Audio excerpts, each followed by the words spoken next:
टूटती कांग्रेस को लगातार झटका लगता जा रहा है। दिग्गज नेता गुलाम नबी आजाद ने पार्टी से अब सभी पदों से इस्तीफा दे दिया है। कांग्रेसी नेताओं के इस्तीफों से पार्टी को भारी नुकसान होता हुआ दिख रहा है। ऐसे में गुलाम नबी आजाद के इस्तीफे के बाद सबसे बड़ा सवाल यह है कि वो अब क्या करेंगे और राजनीतिक सफर उनका आगे क्या होगा। तो ऐसे में आजाद के इन सब बातों पर विराम लगाते हुए बता दिया कि वो कश्मीर वापस लौटेंगे और अपनी नई पार्टी बनाएंगे और उसका विस्तार करेंगे। लेकिन राजनीति के बैकडोर से देखें और कुछ पॉइंट्स पर ध्यान दें तो गुलाम नबी आजाद जम्मू कश्मीर के सीएम बनेंगे। अगर आप सोच रहे हो कैसे, तो उसके लिए कुछ चीजें समझना बेहद जरूरी हो जाता है। जैसे गुलाम नबी आजाद ने राज्यसभा में कार्यकाल खत्म होने के बाद पीएम मोदी की जमकर तारीफ की थी और विदाई भाषण में पीएम मोदी का शुक्रिया भी अदा किया था। इससे समझा जा सकता है कि वो नई पार्टी बनाने के बाद बीजेपी के साथ आ सकते हैं। माननीय प्रधानमंत्री जी, कई दफा टोका टोकी हुई और आपने कभी बुरा नहीं माना।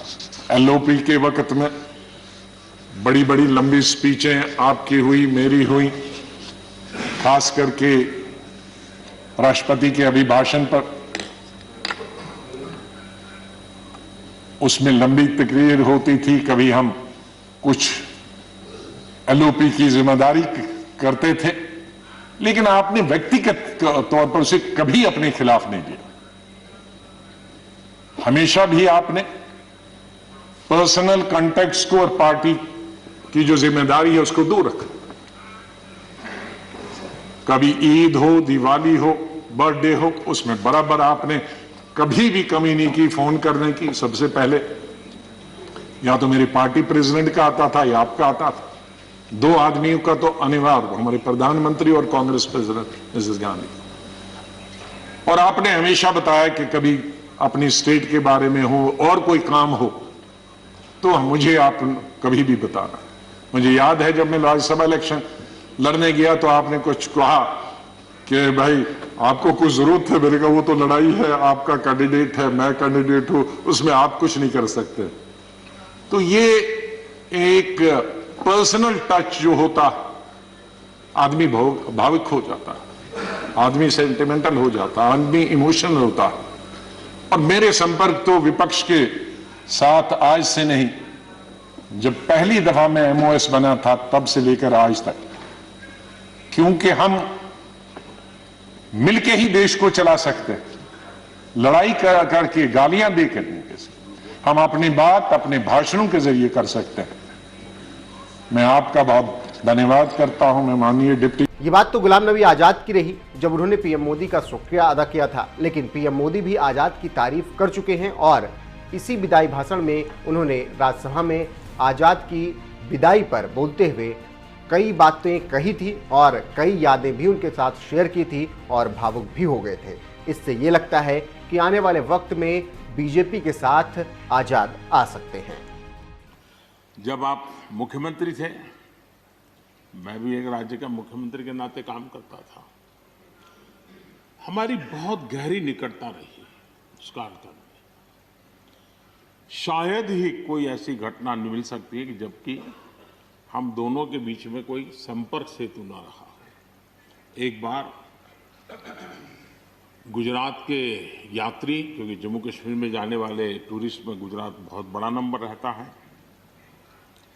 और टेररिस्टों ने पर हमला कर दिया। करीब 8 लोग शायद मारे गए। सबसे पहले गुलाम नबी जी का मुझे फोन आया।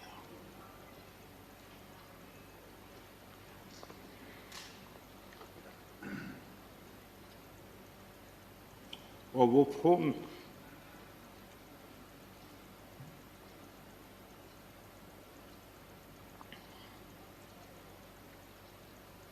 सिर्फ सूचना देने का नहीं था,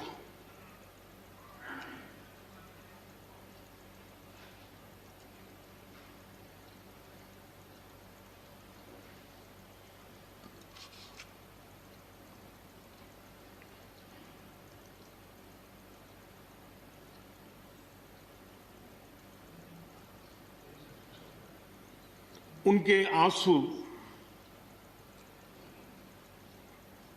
रुक नहीं रहे थे। फोन पे उस समय प्रणब मुखर्जी साहब डिफेंस मिनिस्टर थे। मैंने उनको फ़ोन किया, मैंने कहा साहब अगर फोर्स का हवाई जहाज मिल जाए डेड बॉडी को लाने के लिए। रात देर हो गई थी। प्रणब मुखर्जी साहब ने कहा आप चिंता मत कीजिए, मैं करता हूं व्यवस्था। लेकिन रात में फिर गुलाम नबी जी का फोन आया। वे एयरपोर्ट थे।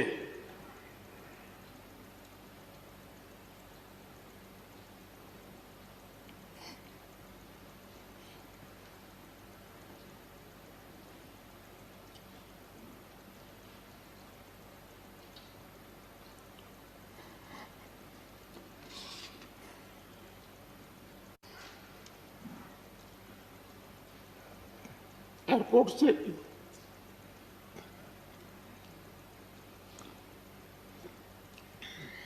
उन्होंने मुझे फोन किया और जैसे अपने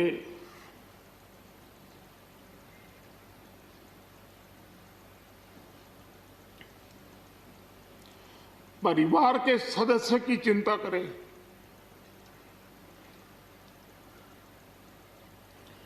वैसी चिंता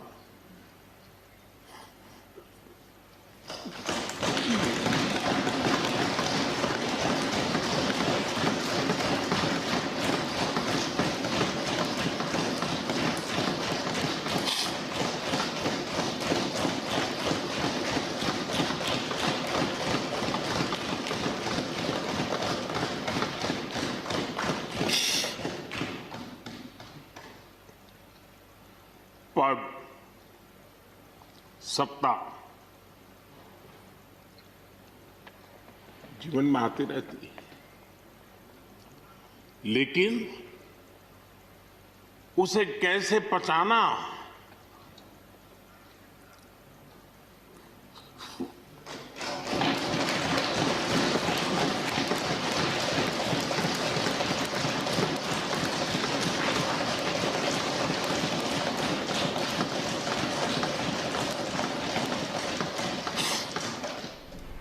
अब ये तो रही एक दूसरे की तारीफ की बात। इसके अलावा सबसे अहम बिंदु पर बात करना बेहद जरूरी हो जाता है, वो ये कि गुलाम नबी आजाद अब दिल्ली से निकलकर जम्मू कश्मीर जा रहे हैं और नई पार्टी बनाकर विस्तार करने की योजना तैयार कर चुके हैं। ऐसे में बीजेपी को वहां एक साथी की जरूरत पड़ेगी। मुफ्ती और अब्दुल्ला परिवार से बीजेपी अब गठबंधन करके वो वाली गलती नहीं दोहराना चाहेगी जो वो पहले कर चुकी है। इसीलिए आजाद की पार्टी बनने के बाद उसका साथ बीजेपी काम पड़ने पर पकड़ सकती है और जम्मू कश्मीर के लिए जो सपने मोदी शाह ने देखे हैं वो पूरा कर सकते हैं। अब इसके लिए गुलाम नबी आजाद को सीएम भी बनाना पड़े तो शायद बीजेपी पीछे नहीं हटेगी। तो ये कुछ पॉइंट्स ऐसे रहे जो इस ओर इशारा करते हैं कि आजाद और बीजेपी का एक दूसरे के प्रति नरम रवैया आने वाले वक्त में एक नया राजनीतिक गठजोड़ बना सकता है। फिलहाल देखना होगा कि आगे क्या